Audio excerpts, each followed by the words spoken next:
ఓం శాంతి. ఈరోజు మనం మార్చ్ 3, 2026 నాటి మురళిలోని కొన్ని ముఖ్యమైన విషయాలను కలిసి అర్థం చేసుకుందాం. ఇందులో స్వీయ గుర్తింపు, ఆధ్యాత్మిక ఎదుగుదల గురించి పరమాత్మ చాలా అద్భుతమైన మార్గనిర్దేశం చేశారు. మరి ఆ లోతైన రహస్యాలేంటో చూద్దామా? మురళి ప్రారంభంలోనే పరమాత్మ ఎంత మధురంగా పిలుస్తున్నారో చూడండి. మధురమైన పిల్లలు, మీరు రూప్ బసంతులు. ఇది కేవలం ఒక పిలుపు కాదు, మనకొక శక్తివంతమైన స్మృతినిస్తున్నారు. రూప్ బసంత్ అంటే ఏంటి? జ్ఞానస్వరూపులు, యోగస్వరూపులు అని. అంటే మన ఉనికే జ్ఞానం, యోగంతో నిండి ఉండాలి. మన నోటి నుండి ఎప్పుడు జ్ఞానరత్నాలే రావాలని గుర్తుచేస్తున్నారు. ఎంత గొప్ప విషయం కదా! సరే, ఈ మురళిలోని ముఖ్యమైన అంశాలనే అర్థం చేసుకోవడానికి మనం ఈ 5 విషయాల మీద దృష్టి పెడదాం. ముందుగా మన నిజమైన గుర్తింపేంటో చూసి, ఆ తర్వాత పరమాత్మ పరిచయం, మన సాంగత్యం ఎలా ఉండాలి, హోలీ పండుగ అసలైన అర్థం, చివరగా ముక్తి కోసం మహామంత్రాన్ని తెలుసుకుందాం.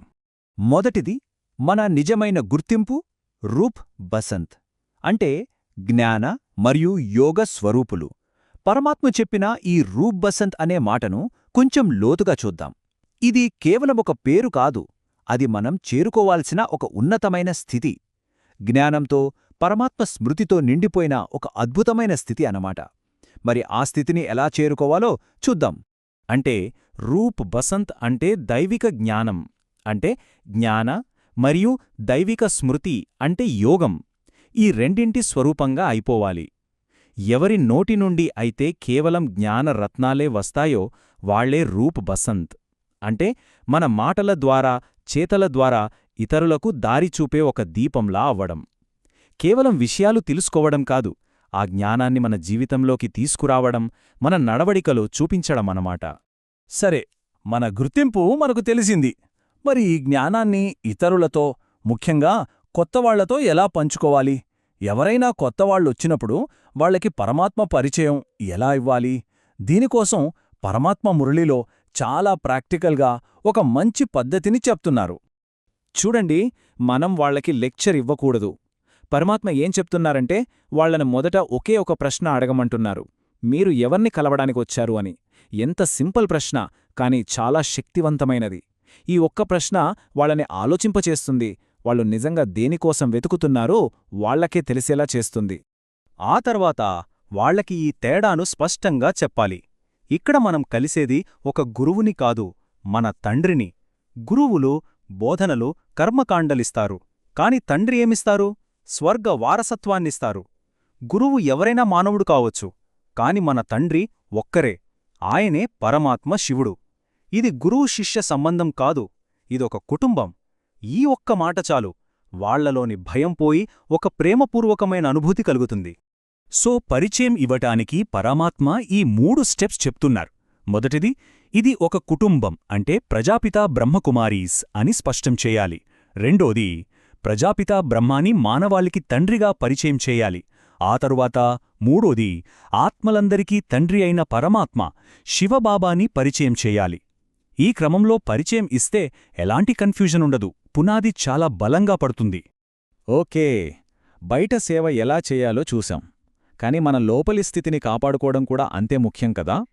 అందుకే ఇప్పుడు మన సాంగత్యం, అంటే మనం ఎవరితో ఉంటాం, ఏం మాట్లాడతాం అనే విషయం మీద పరమాత్మ దృష్టి పెడుతున్నారు. ఎందుకంటే మన సాంగత్యమే మన స్థితిని తయారు చేస్తుంది. పరమాత్మ ఎంత చక్కటి పోలిక చెప్పారో చూడండి. మన మాటలు 2 రకాలుగా ఉంటాయట. ఒకటి జ్ఞానరత్నాలు, రెండోది వ్యర్థమైన మాటల రాళ్ళు. జ్ఞానరత్నాలంటే ఏంటి? జ్ఞానం గురించి, యోగం గురించి మాట్లాడటం. ఇవి మనల్ని, ఇతరుల్ని పైకి తీసుకువెళ్తాయి. మరి రాళ్ళు అంటే ఇతరుల తప్పుల గురించి, లౌకిక విషయాల గురించి మాట్లాడటం. ఇవి మన ఆధ్యాత్మిక శక్తిని మొత్తం హరించేస్తాయి, పతనస్థితికి తీసుకెళ్తాయి. మనం ఏం మాట్లాడుతున్నాం? రత్నాలా, రాళ్లా? పరమాత్మ సూటిగా చెప్తున్నారు, 63 జన్మలుగా మీరు ఒకరిపై ఒకరు రాళ్లు విసురుకున్నారు. అంటే ద్వాపరయుగం, కలియుగం అంతా ఒకరినొకరు మాటలతో ఎంత బాధ పెట్టుకున్నామో గుర్తుచేస్తున్నారు. ఇప్పుడు ఆ పాత అలవాటు వదిలేయండి అంటున్నారు. జ్ఞానం, విజ్ఞానం గురించి మాట్లాడి అందరి హృదయాలను సంతోషపెట్టండి అని మనకు దారి చూపిస్తున్నారు. మరి రాళ్లు విసరడం అంటే ఏంటి? పరమాత్మ చాలా స్పష్టంగా చెప్తున్నారు. ఇతరుల గురించి చెడుగా మాట్లాడటం, పనికిరాని పుకారులో పాల్గొనటం, జ్ఞానం యోగం కాకుండా వేరే ఏది మాట్లాడినా అది రాళ్లు విసరడమే. చివరికి ఇతరులు చెప్పే విమర్శలను వినడం కూడా డిస్సర్వీసే అంటున్నారు. ఇవన్నీ మన ఆధ్యాత్మిక ప్రగతికి పెద్ద అడ్డంకులు. ఇక మురళీలోని మరో అద్భుతమైన అంశం హోలీ పండుగ గురించి. మనమందరం హోలీ ఆడుకుంటాం, కాని దాని వెనక ఉన్న అసలైన ఆధ్యాత్మిక అర్థమేంటి?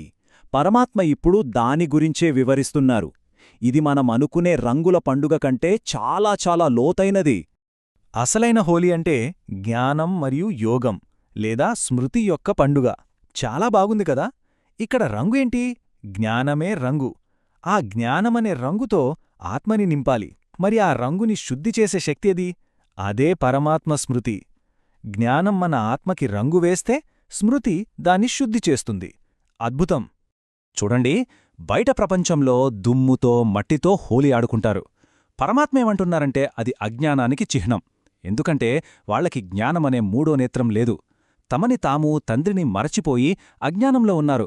దానికి గుర్తుగా ఆ దుమ్ముతో ఆడుకుంటారు. కాని తండ్రి మనకు నిజమైన హోలీ నేర్పిస్తున్నారు. అదేంటంటే ఆత్మ అనే వస్త్రం మీద స్వచ్ఛమైన జ్ఞానమనే రంగులు వేసుకోవడం. అలా చేసినప్పుడు ఆత్మ, ఈ శరీరం రెండూ పవిత్రంగా అయిపోతాయి. ఇదే అసలైన హోలీని జరుపుకోవడం అంటే. ఇక ఈ మురళి యొక్క సారాంశం, చివరి అత్యంత ముఖ్యమైన విషయం. ఇన్ని విషయాలు చెప్పిన తర్వాత పరమాత్మ మనకు విముక్తి కోసం, విజయం కోసం ఒక మహామంత్రాన్నిస్తున్నారు. చాలా సరళమైనది, కాని మన మొత్తం ఆధ్యాత్మిక ప్రయాణాన్ని మార్చే శక్తి దీనికుంది. ఆ మహామంత్రం ఇదే. తండ్రి ఆదేశం, నన్ను మాత్రమే స్మృతి చేయండి. అంతే.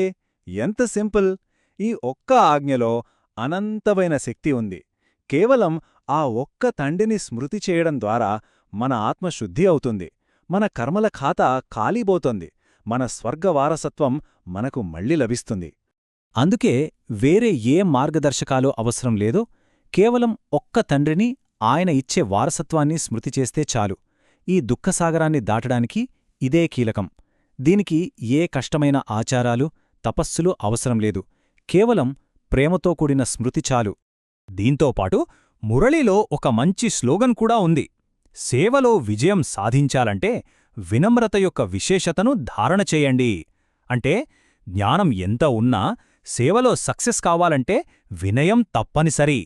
మనం వినయంగా ఉన్నప్పుడే మన మాట ఇతరుల హృదయానికి చేరుతుంది. అప్పుడే మన సేవ ప్రభావవంతంగా ఉంటుంది. మొత్తం మురళిని పరిశీలించిన తరువాత మనల్ని మనం ఒక ప్రశ్న వేసుకుందాం. శాశ్వతమైన వారసత్వాన్ని ఇవ్వగలిగే ఆ ఒక్క సంబంధం ఏది? ఈ ఒక్క ప్రశ్నపై మనం మననం చేస్తే మనకు పరమాత్మతో ఉన్న నిజమైన, శాశ్వతమైన సంబంధం యొక్క లోతైన అనుభవం కలుగుతుంది. ఓం శాంతి.